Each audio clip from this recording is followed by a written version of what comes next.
It's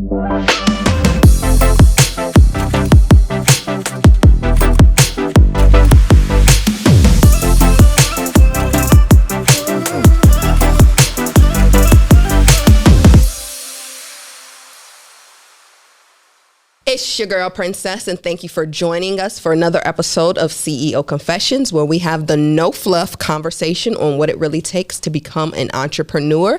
And I am joined by...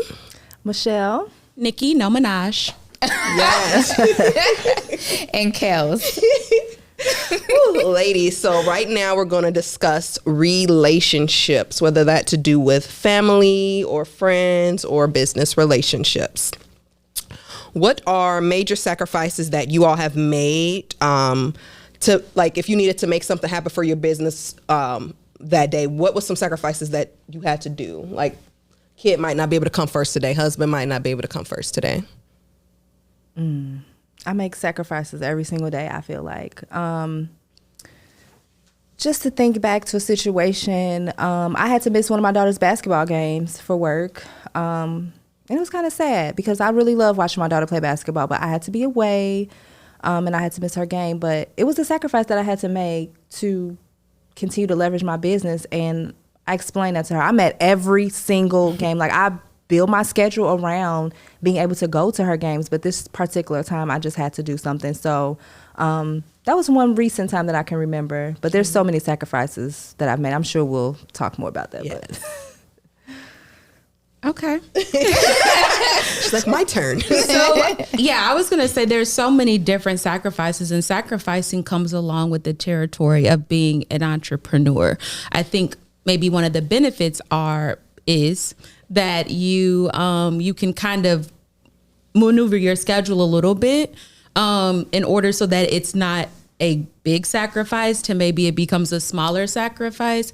But I think that, in order to get where you need to go, you're going to have to give up something. Mm-hmm. Like, that's a part of a natural sacrifice. And so I think about times that I've had to sacrifice one contract for another contract because I'm only one person. Mm-hmm. And so that is it's not a good feeling. I was like, man, that's a whole bag over there.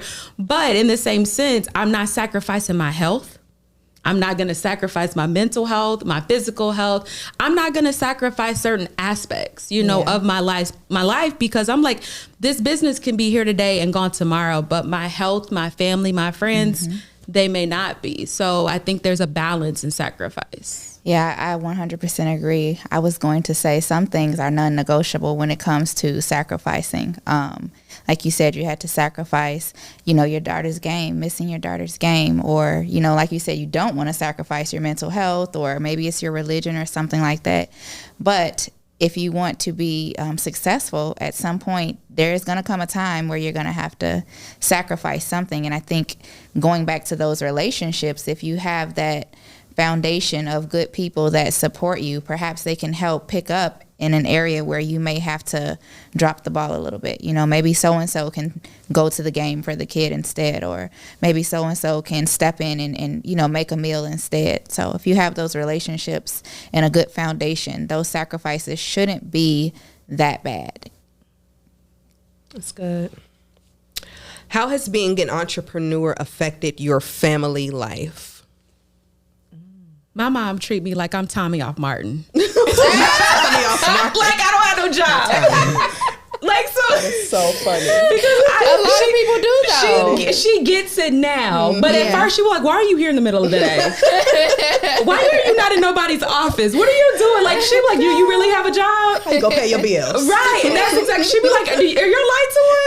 I'm like, "Mommy, yes." Yeah. And so I think because she's older, so she's used to going to a job every single day, checking into a 9 to 5, right? And so she just did not understand like how. She's like, "Well, how are you making money? Is it enough money? Are you eating? Do you need something?" I would go over there and like she would have bags of food, like ready to sit back, because I was like, I'm not a starving artist. Like, I'm not a starving artist at all. So I think it was really trying to get bags of food. Yes, I was like, and I'm taking them too. Okay, thank you, Mom. But it was like trying to really get her to understand like what I'm doing. It's I'm okay. Like this is my generation. This is what we do. And so she's now been supportive. And so she had never like seen me train or facilitate. And I did a community training that was free. And it was like a 4-week like DE&I training. She came every single week. And when I was done, she said, I get it now. She was like, I'm so proud of you. So I think for her and my dad the same way, I think that it just took them to see me do what I was doing for them to like get behind me. And now they're just like, girl, go. Yeah, sometimes when you give them that, those groceries, though. right? I'll be like, I have a job. You give them that front row seat to really see what you're doing, and then they get that opportunity to see, okay, this is what's going on. Real. Yeah, it gives them that level of comfort. Yeah, I think for me, I'm like you. My mom was like, "Girl, what you doing? You an influencer? What is this?" And so back in the day, like who you influencing? But there was this one time, so we were at some restaurant, and like this girl, this was when I was doing natural hair blog, and this girl came up to me. She was like, "Oh my God, are you Naturalista 86?" And my mom was looking like, "Who is this girl? How does she know you?" And then my brother was like, "Oh my, like Mom, it's because Michelle is an influencer. Like people are influenced by her." And I don't think it was until a couple of Mother's Day ago, where a brand had allowed me and my mom we got a hotel in Evanston. We stayed. We got to go to like all of these amazing places, but it was all covered. And so by the end of it, she was like, "Oh, like this is what you be doing when you be going to these places. Like this is what you do." But that was only like a small portion of what I do. But I think, like you said, allowing your family to see what it is that you actually do, it just made a difference. And now I feel like my family understands to a certain extent, but they still don't. Like in the beginning, like your mom was like, why you at home? You cannot come visit me. I'm on the call. Like what you doing today? On these calls. Like I'm doing stuff. But I think now they don't really bother me at all. Like my mom, like she probably won't even call me because I'm like, I'm busy. Like I will call you when, I'm not busy. But I just think getting them to understand like what it is that you do and showing them. I think I want my mom to come to my event that I have coming up so she can really see like what I do in a different sense of what I did back then too, because everything has evolved so much too. I think sometimes when you're an entrepreneur, you pivot so much and they be like, well, what you doing now? You selling coats? Like today you doing this? Right, like I'm not doing that stuff. But as the evolution also of your business, I think it's important to, show your family. Obviously, my husband works with me and my daughter, so they get it. It's like the only, I want to say like strength that I have, that like they get it and I could talk about it to my husband like, oh, this today happened. And it's like, it's normal because this is what we do. Yeah, that's good.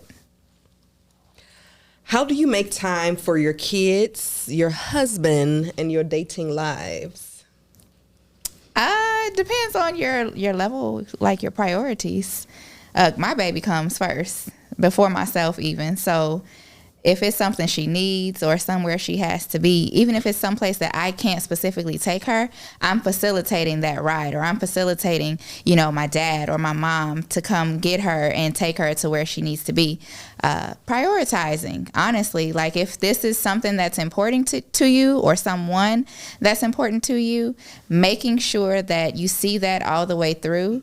And then again, feeding in the rest of your day for your business or whatever you have planned for the rest of that day. It's just prioritizing. That's good. You make time for what you make time for. People always make time for what they make. Absolutely. And so I will speak, I guess, maybe from like, I was single for 3 years. And so I was married to the game. Yeah. Well, all right now. Ain't that what they say? Yeah. Okay. And so I did not realize how much balance I did not have until someone was invited into my life. And it was just like, I don't have time. And I was like, I don't have time. I don't have time. And then I realized like that was a problem. And I was trying to get this person to conform to my life. And that wasn't fair. And I learned from that. I'm like, if I'm going to, date or whatever, I'm like, I have to be able to prioritize and I have to be able to make sure that I am creating space for that individual person, because I did it and that person felt very unappreciated and felt very devalued. And he totally was understandable. He was like, you are really out here like doing it. But in the same sense, like, I was expecting him to make sacrifices that I wasn't willing to make, and that's not fair. Not fair at all. Yeah. So I divorced the game. Now we separated right now. On a little break. Right, we break it. I plan everything, to be honest. I use Google Calendar for everything. I plan everything that I have to do with my family and my daughter and days off and vacations, even before I put anything else on my calendar. But family time is most important to me, and I make time. Like you said, people make time for what they want to make time for. I say no to things that I don't want to do because if it's not filling me up, I'm not going shopping. Like, I used to be a huge person that just goes to the mall and shop. Like, I don't do that anymore. So just making time for what's really important, and that's my family. Now, I'm going to kind of go out on the edge and say, I come first, because you cannot pour from an empty cup. When you are on the plane, they say put the thing on you first. So I make sure that, yes, I love my husband and my daughter, but I absolutely come first in my life. God, me, and then my family. Because if I'm not right, I can't help them. I can't help my husband. I can't help my daughter. So I make sure to prioritize myself and what it is that I want to do, the goals and aspirations and dreams that I have for myself, and go after that. And I think with friends, I think having friends that understand you is so important. Yes. Like, I don't have needy friends. Oh, yes. Because when you have needy friends, they're like, I invited you to my photo shoot and you didn't come. And then I had this event and you didn't show up. You ain't never supported me. I have friends that know I'm not coming. Like, they want the invite. Right, they be like, you know what? Because I'm a flake, and I love being at home, and so they know, like, you know what, Nicki not coming, but they don't judge me for that. They accept me, and they go invite me, but they know I'm not coming, and sometimes I just show up and surprise them. But I think having understanding friends is just so important, because that's stressful, because then I was feeling like one individual person, like, I was feeling like a bad friend, and it was not intentional. But I was busy, and certain things just came before that. So I think having very understanding friends and having a balanced social life is important too. That's good. Cool. How have you all dealt with unsupportive friends and family? I don't. I know that's right. I think going back to always working on that circle, keeping it tight, because as you evolve, that circle is going to evolve too. People are going to come, people are going to go. The people that are meant to stay will stay, but in different seasons of your life, you may be aligned with different people, and you're just going to have to be tuned in enough to know this is a different season. This person was great. You kind of realize that things are changing, and it's okay. That doesn't mean y'all don't have to be friends anymore. It's just that for this season in your life, this person no longer fits the equation. So that means somebody else is going to come into the program that's going to fit where this person left, maybe 2 or 3 people. Just really constantly editing that circle. I recently did like a life audit, and I don't have any unsupportive people, because I've let them all go, and I don't even think twice about them. So if you're not willing to support me and what I do, then so have it. So I had to do like a life audit and say, you know what? I have supportive people around me. Everybody who's around me right now is supportive. I don't think that I have any unsupportive people, but if they do come in, like you said, it's going to be like, I don't deal with it. Just you be over there and do you. And even if it's family, right? You can love them from a distance. Yeah. Like, I love you from a distance, but it's okay. Yeah. I think for everything, there's a season.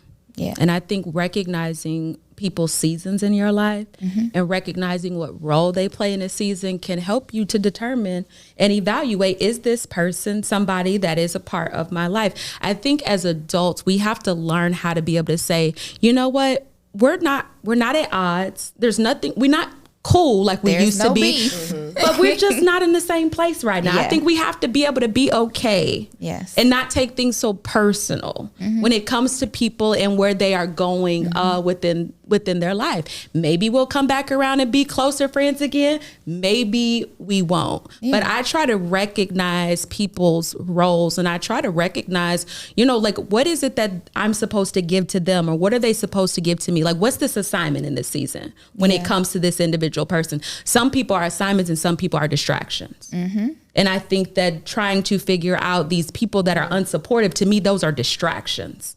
And I don't like to be distracted. People come into your life for either a reason, a season, or a lifetime. Or a lesson. A lesson. Yeah, or a blessing. Or a Right now, curse. blessing. How do you guys vocalize that to people? So just say you have family that's, well, this is your mother, brother, sister, but they're just continuing to tear you down. Like, you're not going to be anything. This is not going to work. They don't believe in you. How do you vocalize to people like this is something that is hurting you and this is something that you're going after? Are you just completely cutting them off, even though they're family or close friends that's been around a long time?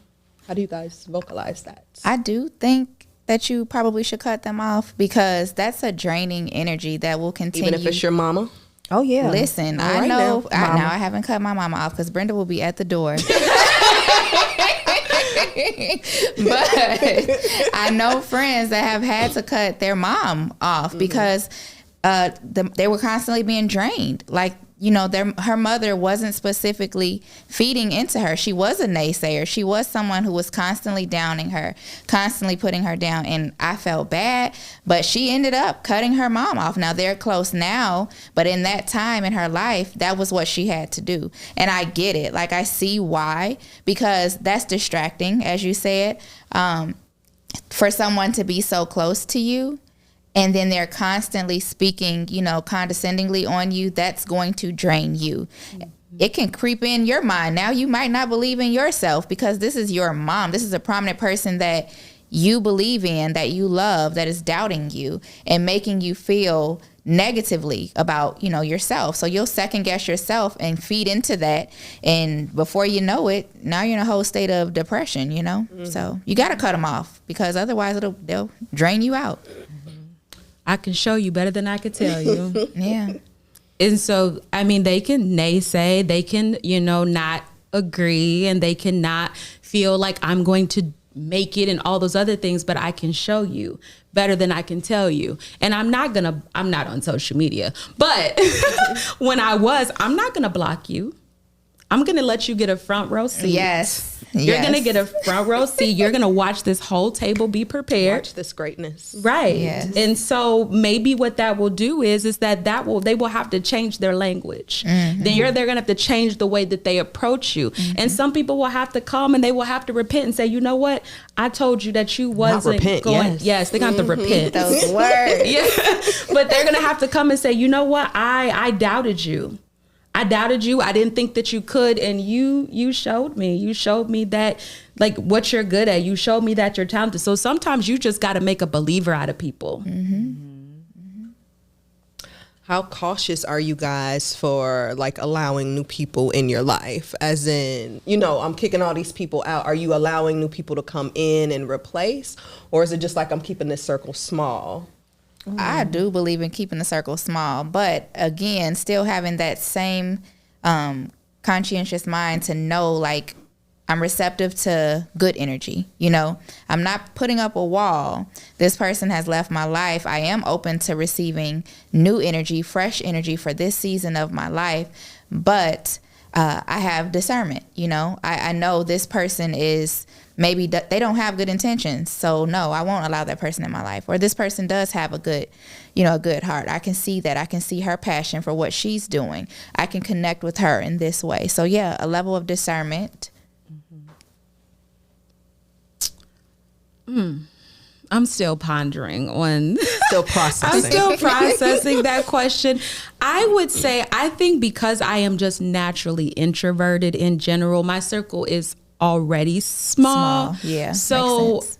but I am very particular about when people do come into my life. I am examining, what their purpose is. And then, not only that, I start to, do background. Listen, I background check. I need references. Like, you don't just get to pop in and be like, hey, you know what? I feel like we're supposed to connect. Well, I don't. Yeah. Like, who sent you? Right. Who sent you? That is always the question. And so I do, but I do believe that, I can't be so closed off and I can't be so guarded that I miss opportunities and I miss seasons of being able to connect to people. But I do feel like I have good enough to discernment to be able to recognize when it's time to open up, that circle. And sometimes you have to learn how to kick people out of the circle too. So I would say that's for me. I'm big about just examining. Yeah, I'll say me too. I don't have a really, really huge circle, but I'm always for, new friends. I feel like some of the friends who I've met within the last 4 years have been better friends from people who I've known 20 years. Yes, so true. I'm always just keeping my mind, and my heart open to meet new people, because I never know where it could lead to. It could lead to a business relationship. It could lead to a friendship. So I know they have that song, No New Friends, but right. I'm all about new friends. But just like you can said, sit with us. Yeah, Right. being discerning of Right. who I allow in my space. Yeah. That's really good.